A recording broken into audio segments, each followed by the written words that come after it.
Faarfataa Taammiraat Tazarraa maaltu mudate laata?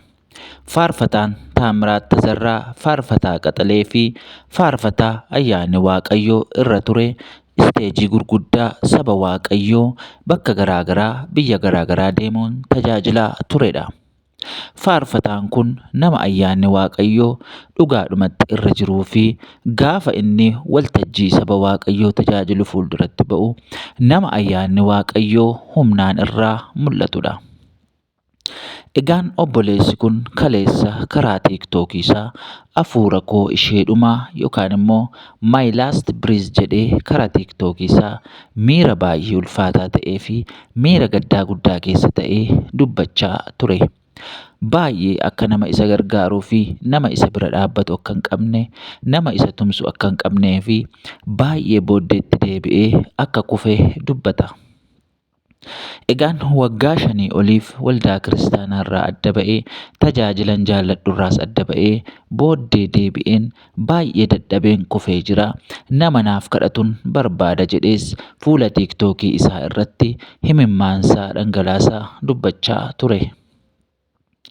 Egaa obboleessi kun haala inni keessa turuuf haala inni keessa jiru wantoota inni isa mudate hundumaa wanta beeknu hin qabnu, garuu inni akka waan haala ulfaataa fi baay'ee rakkisaa ta'e keessa jirutti dubbate. Maarree egaa namoonni dandeenyu obboleessa kana waan dandeenyuun haa tumsinu, haa kadhannuu fi gara waldaa kiristaanaatti deebisnee akka inni jajjabaatee tajaajila isaatti deebi'ee Waaqayyoon tajaajiluuf haa tumsinuun dhaamsa keenyadha. Egaa obboleessi kun kan inni tajaajila jalqabe umurii ijoollummaa naannoo waggaa 11ttidha. Keessumatti tajaajila inni kennaa ture keessaa garee Jooshuwaa Kampeen jedhamu wajjin biyya garaa garaa deemee isteejii gurguddaa irratti saba Waaqayyoo tajaajilaa ture.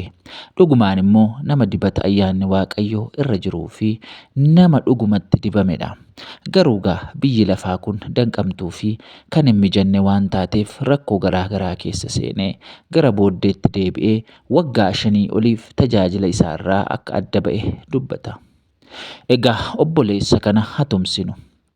Gara tajaajila isaatti akka inni deebi'u, gara mana Waaqayyootti akka inni deebi'u, akka inni saba Waaqayyoo tajaajilu deebi'ee jireenya hafuuraa isaa haareffatee jireenya isaa isa barii isa bara baraaf akka inni qophaa'uuf Waaqayyoon kadhannee fi gara kanatti haa deebisnuun dhaamsa keenyadha. Egaa namoonni isiniif mijatu waan gochuu dandeessaniin namoonni isatti dhiyoo jirtan, namoonni bilbiltaniif illee qaamaan argachuu dandeessan obboleessa kana argattanii gara mana Waaqayyootti akka isa deebistan gamanumaan isiniif dhaamna. Egaa yeroo baay'ee tajaajilaan fira hin qabu. Hamma saba Waaqayyoo fuuldura dhaabatee tajaajilutti malee gaafa kufee gaafa booddee deebi'ee namni siif jira, si biran jira, si biran dhaabadha ittiin jedhu hin jiru.